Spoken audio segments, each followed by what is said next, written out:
BPSC mains की तैयारी कर रहे सभी विद्यार्थियों को वंदे मातरम। मैं विकास श्रीवास्तव विक्रमादित्य आईएएस गोरखपुर के यूट्यूब चैनल पर आपका स्वागत करता हूं। प्यारे विद्यार्थियों, आज से हम लोग बीपीएससी मेंस जीएस का लेक्चर प्रारंभ कर रहे हैं और अपने इस लेक्चर के तहत हमारा प्रमुख उद्देश्य यह है कि जीएस की तैयारी बीपीएससी मेंस में आपका विधिवत हो जाए, आपके तैयारी को एक नया बल प्राप्त हो, आपकी तैयारी को एक नया धार मिले। और इसी कारण से मैं बीपीएससी मेंस जीएस के लिए लेक्चर प्रारंभ कर रहा हूं। किसी भी समय जब भी आपको बीपीएससी मेंस का एग्जाम देना हो, बार बार इन लेक्चर्स को दोहरा कर आप बार बार पढ़िए, बार बार आप लेक्चर वीडियो देखिए। आप देखेंगे कि आपका तैयारी एक सशक्त हो गया है और आप बीपीएससी मेंस किसी भी स्तर पे किसी भी टाइप के प्रश्न आए आप जरूर हल कर लेंगे। लेकिन इसके लिए आपको बार बार अध्ययन करना पड़ेगा। हमारा उद्देश्य यही है कि ज्यादा से ज्यादा लोग जिनके पास सामग्री का अभाव है वो भी आसानी से इस तैयारी को पूरा कर ले। कोई भी, चाहे वो संसाधन की कमी हो, चाहे वो मटेरियल्स की कमी हो, कोई भी ऐसी कमी ना हो, ऐसी कमी कोई ना उनके समक्ष पैदा हो जिसके वजह से उनको लगता हो कि हमारी तैयारी पूरी ना हो पा रही है। इसीलिए इन संसाधनों की कमी या मटेरियल्स की कमी उनको प्रभावित ना करे, इसीलिए अपने इस लेक्चर को हम आपके समक्ष प्रस्तुत कर रहे हैं। अपने लेक्चर के तहत मैंने ये बताया था कि मैं जीएस के विभिन्न टॉपिक्स लूंगा, सब्जेक्ट्स लूंगा और उस सब्जेक्ट के तहत विभिन्न टॉपिक्स को, जो प्रमुख टॉपिक्स है, उनका डिस्कशन करूंगा। अपने इस लेक्चर के तहत मैंने यह भी कार्य किया है कि हमारा यह लेक्चर परंपरागत लेक्चर से थोड़ी सा हम अलग रखेंगे। उसके पीछे कारण यह है कि रटा रटाया उत्तर फॉर्मेट में यहां लिखवाऊं। देखिए, हमेशा याद रखिएगा कि एग्जामिनेशन में तथ्यों का पुलिंदा या एग्जामिनेशन तथ्यों के पुलिंदा से नहीं निकलता है। एग्जामिनेशन हमेशा सब कुछ पढ़ने के बाद आपके मन में, आपके आत्मा में जो स्थायी भाव संचित हुआ है उससे कंपटीशन निकलता है। हमारा उद्देश्य यही होगा कि हमारे लेक्चर से आपके मन में, आपके अंतर आत्मा में एक स्थायी भाव संचित हो। याद रखिए प्यारे विद्यार्थियों, स्थायी भाव जितना ही क्लियर कॉन्सेप्ट के साथ आपके आत्मा में संचित होगा, आपके अंतर आत्मा में सम्मिलित होगा, कंपटीशन उतना आसानी से निकलेगा। अपने इस लेक्चर के तहत मेरा मूल उद्देश्य यही है कि मैं आपको ऐसा लेक्चर दूं ताकि आपके अंतर आत्मा में एक क्लियर कॉन्सेप्ट, स्थायी भाव बने। ठीक है ना? केवल उत्तर को फॉर्मेट करके सीधे उत्तर को लिख देना, तो ये तो हर जगह लिखा हुआ है। किसी भी साल पेपर को आप उठा लीजिए, उसमें भी लिखा हुआ है। तो फिर हमारा लेक्चर क्या मतलब है? ठीक है, इसीलिए हमने इस लेक्चर को हम प्रारंभ किए हैं और इस लेक्चर के तहत हमारा उद्देश्य यही है कि आप लेक्चर को सुने और उस लेक्चर से आपके अंतरात्मा में कुछ जरूर संचित हो। हमारा लेक्चर सुनने के बाद, देखिए, सिविल सेवा की परीक्षा में यह बात मायने नहीं रखता कि फला राइटर ने क्या कहा, फला किताब ने क्या कहा, फला कोचिंग ने क्या कहा, फला शिक्षक ने क्या कहा, यह मायने नहीं रखता। सब कुछ पढ़कर आप कुछ कहने की स्थिति में है कि नहीं, सब कुछ पढ़ कर आप कुछ कहने की स्थिति में, लिखने की स्थिति में, बता पाने की स्थिति में है कि नहीं, इस बात पर सफलता निर्भर करता है। और हमारे लेक्चर का मूल उद्देश्य यही है कि मेरे लेक्चर सुनने के बाद आपके अंदर कुछ लिखने, कुछ वहां प्रस्तुत करने, एग्जामिनेशन हॉल में कुछ बोलने की क्षमता विकसित हो। इसीलिए मैं ये लेक्चर दे रहा हूं। आइए आज हम लोग आधुनिक भारत और संस्कृति का पहला टॉपिक लेते हैं। और आप देखते हैं कि 1857 के संग्राम से ही ये शुरू होता है। और आपके यहां जो मुख्य प्रश्न बीपीएससी में प्रमुख प्रश्न आता है, 1857 के संग्राम में कुंवर सिंह की भूमिका। जगदीशपुर के जमींदार जागीरदार कुंवर सिंह की भूमिका 1857 के संग्राम में क्या थी या उनका योगदान क्या था 1857 के संग्राम में, यह पहला प्रमुख टॉपिक है और यहां से प्रश्न लगभग हर साल आया करते हैं। तो आइए हम लोग इसको हल करेंगे। 1857 के संग्राम में कुंवर सिंह का योगदान या भूमिका।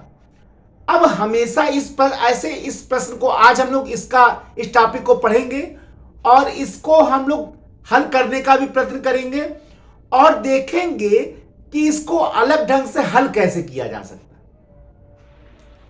देखिए, 1857 का संग्राम भारत के इतिहास में अंग्रेजों के विरुद्ध एक पहला प्रबल विद्रोह था।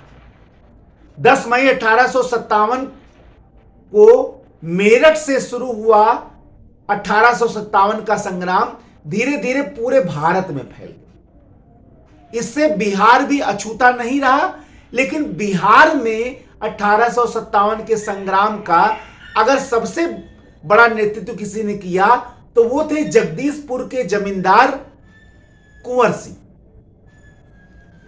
कुंवर सिंह ने अपने लगभग 80 वर्ष की अवस्था में जिस अदम्य साहस और पराक्रम का परिचय दिया, वो निश्चय ही 1857 के संग्राम में युगों युगों तक लोगों को अपने पराक्रम से, अपने प्रतिभा से युगों युगों तक वह लोगों को प्रभावित और उत्तेजित करता रहेगा। यही कारण है कि बिहार पीसीएस में यह प्रश्न बार बार पूछा जाता है कि 1857 के संग्राम में कुंवर सिंह की भूमिका क्या थी या योगदान क्या था। अब इस प्रश्न को अगर यह पूछ रहा है कि 1857 के संग्राम में कुंवर सिंह की क्या भूमिका थी या क्या योगदान था, तो होता क्या है कि बच्चे इसको सीधे सीधे क्या करते हैं। 25 जुलाई को दानापुर सेक्टर से 3 रेजिमेंट ने विद्रोह किया और वो सीधे पहुंच गए, फिर उन्होंने उसका नेतृत्व किया, फिर बाद में विसेंटायर की सेना आई, फिर वो चले गए मिर्जापुर होते हुए क्या कहते हैं कालपी पहुंचे। ये कथा ही नहीं बताना है भाई, ये तो कथा हो गया। आपसे प्रश्न में सीधे यह पूछा जा रहा है कि 1857 के संग्राम में कुंवर सिंह का क्या योगदान था। तो पहले एग्जामिनर को यह तो बता दीजिए क्या योगदान था, उसके बाद आप कथा लिखिए। पहले मैं थोड़ी सा कहानी को ब्रीफ करूंगा, आपको बताऊंगा, उसके बाद हम लोग ये देखेंगे कि उनके योगदान को हम कितने बिंदु में समेट सकते हैं। आपको ये बताना पड़ेगा जरूर एग्जामिनर को, या पहले ही बता दीजिए या तो आप कहानी के अंत में बताइए कि ये योगदान पहले बता दीजिए, ज्यादा था है। पहले बता देंगे तो ज्यादा अच्छा इसलिए है कि एग्जामिनर को ये बहुत आसानी से पता चल जाएगा कि आप क्या लिखने वाले हैं, या आपसे जो पूछा गया आप उसको समझ पा रहे हैं कि नहीं। मैंने जनरली ये देखा है कि जैसे ही एग्जाम में प्रश्न आता है बच्चे रटे रटाए उत्तर रख देते हैं। आप बताइए कि इस कथा को तो हर बच्चा लिखेगा, फिर आपका उत्तर अलग कैसे है। आपका उत्तर अन्य लोगों से कुछ अलग होना चाहिए, तभी तो नंबर आपको एक्स्ट्रा मिलेगा। अब आप बताइए, अगर एक ही कथा हर बच्चे लिख दे रहे हैं तो जाहिर सी बात है कि एग्जामिनर ये तय ही नहीं कर पाएगा कि किसको हम अच्छा नंबर दे किसको बुरा दे, लेकिन जो जरा सा अलग लिखेगा वो निश्चय ही नंबर ज्यादा पा जाएगा। तो आइए हम लोग शुरू करते हैं। बिहार में 1857 का संग्राम जून 1857 से प्रारंभ हुआ, जब देवघर में एक सैनिक टुकड़ी ने विद्रोह कर दिया। उसके बाद 3 जुलाई को पटना के पीर अली ने विद्रोह कर दिया और धीरे धीरे यह विद्रोह 1857 का पूरे बिहार में बढ़ने लगा। इसी क्रम में 25 जुलाई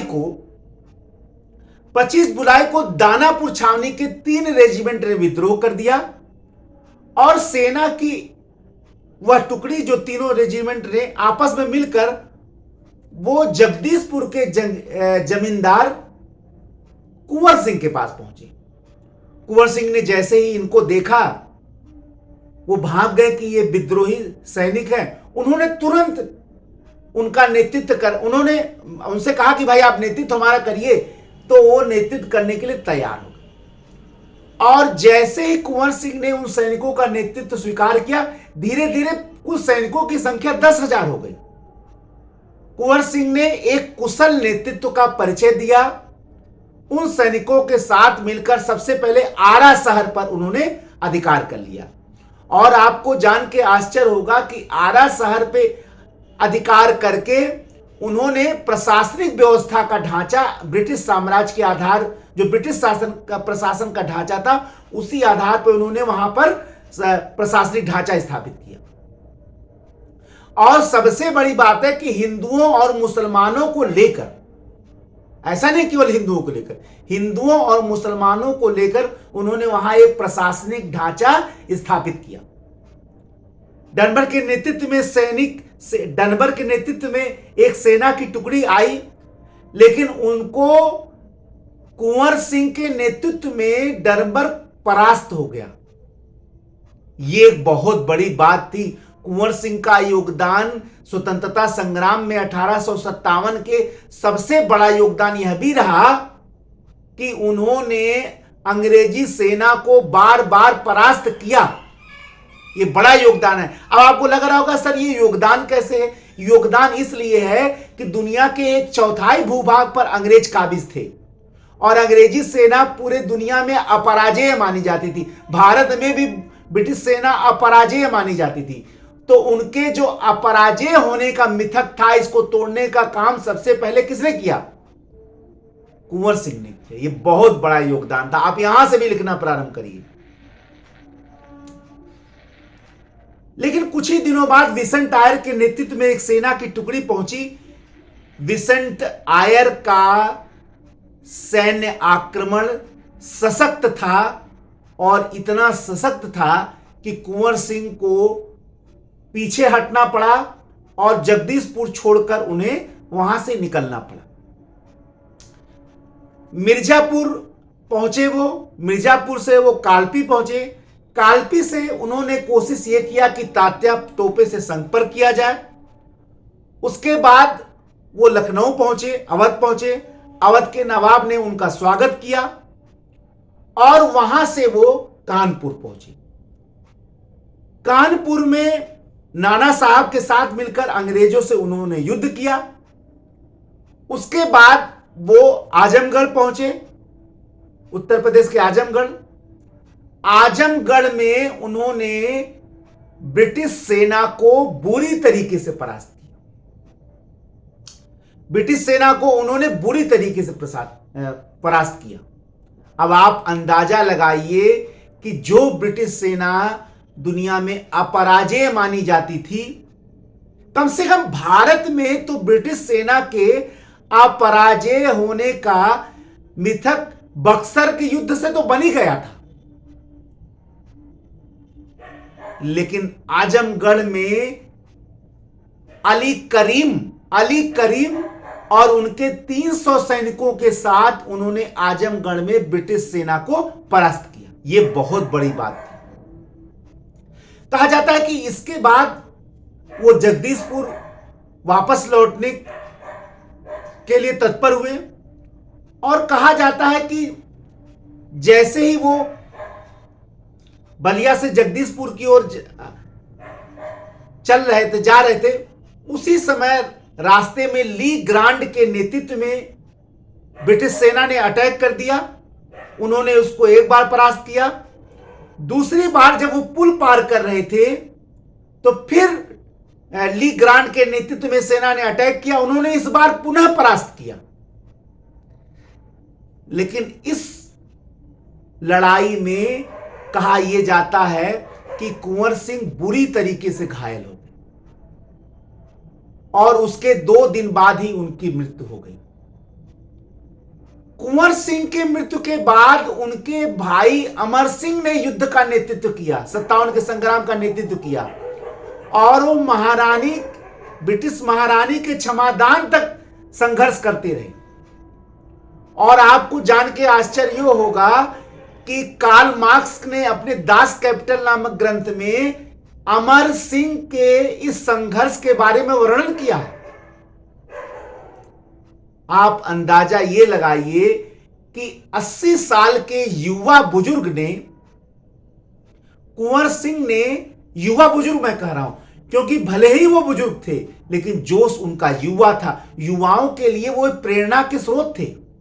1857 के संग्राम में एक प्रेरक के रूप में उस युवा बुजुर्ग ने ऐसा नेतृत्व किया जो आज भी हमको प्रेरित करता है कि 57 के संग्राम में कोई ऐसा युवा बुजुर्ग पैदा हुआ जिसने वह इबारत लिख दिया जो आज तक लोगों के मुंह और जबान पर हमेशा रहेगा।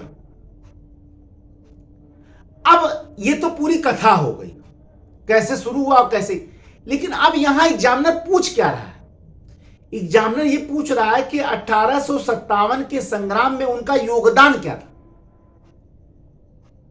कथा यही है और सारे लड़के यही लिखेंगे जो मैंने आपको कथा बताया कि कैसे उन्होंने डरबन के नेतृत्व में सेना को परास्त किया, कैसे दानापुर से सैनिक विद्रोह करके उनके पास पहुंचे, कैसे किया, परास्त किया, फिर कैसे विसंटारी की सेना वहां पहुंच गई, फिर कैसे वहां से वो हार कर मिर्जापुर पहुंचे, मिर्जापुर होते हुए कालपी पहुंचे, वहां से तात्या टोपे का साथ दिया, फिर तात्या टोपे से संपर्क स्थापित किया, फिर लौटकर अवध पहुंचे, वहां के नवाब ने सम्मान किया, फिर वहां से कानपुर पहुंचे, कानपुर में नाना साहब ने के साथ मिलकर अंग्रेजों से युद्ध किया, वापस आजमगढ़ लौटे, वहां आजमगढ़ में ब्रिटिश सेना को परास्त किया। लेकिन जब वो बलिया से जगदीशपुर आ रहे थे तो ली ग्रांट की सेना को परास्त किया लेकिन घायल हो गए। ये पूरी कथा हर लड़का लिखेगा। 1857 के संग्राम में जब कुंवर सिंह की भूमिका पूछता है तो यही लिखना है, सब लोग लिख रहे हैं, लेकिन आप अपने उत्तर को अलग कैसे बताएं? क्योंकि ये कथा हो गई, बस भूमिका यही एग्जाम में पूरा दे रखा, लगभग जितना क्वेश्चन पेपर है वो लगभग यही है, लेकिन हम लोग कुछ अलग क्या लिखेंगे? अब आप शुरू करिए कि 1857 के संग्राम में, अब आप थोड़ी सा ब्रीफ कर दीजिए कि कैसे जून में शुरू हुआ और कैसे 25 जुलाई को सैनिकों ने दानापुर सैनिक छावनी के 3 रेजिमेंट ने विद्रोह कर दिया और कैसे आरा के कैसे जगदीशपुर के जमींदार कुंवर सिंह के पास पहुंचे। ये तो आप लिख दीजिए। इसके बाद लिखिए, इसके बाद जब उन्होंने नेतृत्व स्वीकार किया तो 1857 के संग्राम में कुंवर सिंह की भूमिका निम्न तीन बिंदुओं पर वर्णित की जा सकती। पहला कि उन्होंने आरा में 57 के संग्राम में उनके पास पहुंचे जो सैनिक थे उनका नेतृत्व किया और कुशल प्रशासनिक ढांचा स्थापित किया, और वह कुशल प्रशासनिक ढांचा बिल्कुल ब्रिटिश प्रशासन के आधार पर था, यानी उन्होंने अपने पास पहुंचे सैनिकों का कुशल नेतृत्व किया तथा कुशल प्रशासनिक ढांचा स्थापित किया, हिंदुओं और मुसलमानों को एक साथ लेकर, यानी हिंदू मुस्लिम एकता के सूत्रधार भी थे। पहला योगदान, ऐसे बताइए। दूसरा योगदान, 1857 के संग्राम में, या पहले ही बता दीजिए, बाद में कहानी लिख दीजिए। 1857 के संग्राम में कुंवर सिंह एकमात्र ऐसे नेता थे, या कहिए प्रमुख ऐसे नेता थे, जिन्होंने 57 के संग्राम को एकता के सूत्र में बांधने का प्रयत्न किया। कालपी पहुंचे, तात्या टोपे से संपर्क साधा, फिर अवध पहुंचे, अवध में वहां के नवाब से वो सम्मानित हुए, उनको बांधा, फिर कानपुर में नाना साहब के साथ पहुंचकर अंग्रेजों से युद्ध किया, फिर वापस आजमगढ़ आए तो वहां भी अलीपीर के साथ मिलकर अंग्रेजों को परास्त किया। यानी कि उत्तर भारत के प्रमुख क्रांतिकारियों को, 57 के संग्राम के प्रमुख क्रांतिकारियों को उन्होंने एकता के सूत्र में बांधने का प्रयत्न किया। बल्कि 1857 के संग्राम में भारतीयों के पराजित होने का सबसे बड़ा कारण था, उनमें एक सूत्र का अभाव था, कोई एक संगठित योजना नहीं थी। यह बहुत बड़ी बात है। और अंग्रेजों की सेना संगठित थी, क्या कल करना है इसका निर्णय अंग्रेजों के पास था, लेकिन 1857 के संग्राम के सेनानियों के पास कल क्या करना है इसका कोई निश्चित योजना नहीं था। लेकिन उनको एकता के सूत्र में बांधने का सबसे पहला प्रश्न किसने किया? कुंवर सिंह ने किया। तो 1857 के संग्राम को एकता के सूत्र में बांधने का प्रयत्न करना, यह उनका दूसरा योगदान था। तीसरा क्या योगदान था? मैंने आपको बताया कि हम लोग उत्तर थोड़ी अलग लिखेंगे, और ये माइंड करिएगा कि एग्जामिनेशन मेंस की परीक्षा में आप जितना ही अपना उत्तर दूसरों से यूनिक दिखाएंगे, उतना ही आपका नंबर लोगों से अलग रहेगा। भाई एक्स्ट्रा नंबर पाने के लिए कुछ तो एक्स्ट्रा करना ही पड़ेगा ना भाई। और मेरे लेक्चर देने का उद्देश्य यही है, मैं जान रहा हूं कि हर जगह उत्तर लगभग एक है लिखा हुआ, आप ग्राफिक्स के माध्यम से इसको दिखा दीजिए, तीनों का एक चार्ट बना दीजिए, पहले ही जानना शुरू करिए। तीसरा योगदान अंग्रेजों को बार बार परास्त करके अंग्रेजों के अपराजय होने का मिथक समाप्त करना, तीसरा योगदान। इन 3 योगदान को जब आप पहले ही लिख देंगे, उसके बाद कथा लिखेंगे जो मैंने बताया, या कथा लिखने के बाद इन तीनों को वर्णित कर देंगे, पहले लिख दीजिए ज्यादा अच्छा है, तो आप देखेंगे आपका उत्तर अलग लगेगा। उसका कथा लिखिए जैसे जैसे है, लेकिन योगदान पहले बता दें, क्योंकि एग्जाम में योगदान पूछ रहा है, उनकी भूमिका पूछ रहा है। तो भूमिका यही तो प्रमुख है कि आरा में उन्होंने नेतृत्व किया और प्रशासनिक ढांचा स्थापित किया। भूमिका यह है कि अंग्रेजों को उन्होंने बार बार परास्त किया और उनके अपराजय होने के मिथक को समाप्त किया। और तीसरा है कि 1857 के संग्राम को उन्होंने एकता के सूत्र में बांधा पूरी। और इसके बाद कहानी आप शुरू से लिख दीजिए कि कैसे सैनिक पहुंचे, कैसे वहां से का, ये पूरी आप इसको लिखने के बाद पहले तीनों की योगदान लिखने के बाद तीनों, अब उसका 57 के संग्राम में विस्तार से उनके योगदान को निम्न प्रकार से देखा जा सकता, फिर आप कथा पूरा लिख दीजिए, ठीक है ना। और फिर आप देखेंगे कि आपका उत्तर यूनिक हो जाएगा। एक बार पुनः हम लोग जान लेते हैं, 25 जुलाई को दानापुर सैनिक छावनी के सैनिकों ने विद्रोह कर दिया और वो आरा जगदीशपुर के जागीरदार कुंवर सिंह के पास पहुंचे। कुंवर सिंह ने उनका नेतृत्व किया, प्रशासनिक ढांचा स्थापित किया, डनबर्ग के नेतृत्व में सेना को परास्त किया, ठीक है। लेकिन विसेंट आयर के नेतृत्व में सेना जब आ गई तो उनको वहां से हटना पड़ा। मिर्जापुर पहुंचे, कालपी पहुंचे, तात्या टोपे से संपर्क स्थापित किया, ठीक है। उसके बाद वो अवध पहुंचे, अवध के नवाब ने सम्मान किया। वहां से वो कानपुर पहुंचे, नाना साहब के साथ मिलकर अंग्रेजों से युद्ध किया। वापस आजमगढ़ आए, आजमगढ़ में अंग्रेजों को परास्त किया। लेकिन जब बलिया से वो जगदीशपुर की ओर जा रहे थे, ली ग्रांड के नेतृत्व में सेना से 2 बार युद्ध हुआ, दोनों बार उन्होंने उसको परास्त किया, लेकिन उसमें घायल हो गए और उनकी मृत्यु। ये पूरी कथा आप लिख देंगे उसके बाद, और आपका उत्तर एक परिपूर्ण हो जाएगा, ठीक है। आज हम लोगों ने पढ़ा 1857 के संग्राम में कुंवर सिंह की भूमिका, और आपको, मुझे पूरा उम्मीद है कि आपको अच्छे से समझ में आ गया होगा। आप इस लेक्चर को बार बार आप इस लेक्चर को वीडियो में देखिए, वीडियो लेक्चर को, और आप देखेंगे कि आपका उत्तर धारदार हो गया है। और इसी तरह मैं कई लेक्चर लगातार सीरीज लाऊंगा। आप बार बार हमारे YouTube चैनल पर आइए और सारे लेक्चर्स को एक सीरीज मैंने जो बना दिया बीपीएससी मेंस के लिए, उसको आप बार बार देखिए। आप कभी भी बीपीएससी मेंस दीजिए, आप अन्य लोगों से अलग रहेंगे, ठीक है। एक नए लेक्चर के साथ मैं आपके समक्ष फिर उपस्थित होता हूं। तब तक के लिए जय हिंद, जय भारत, वंदे मातरम, धन्यवाद।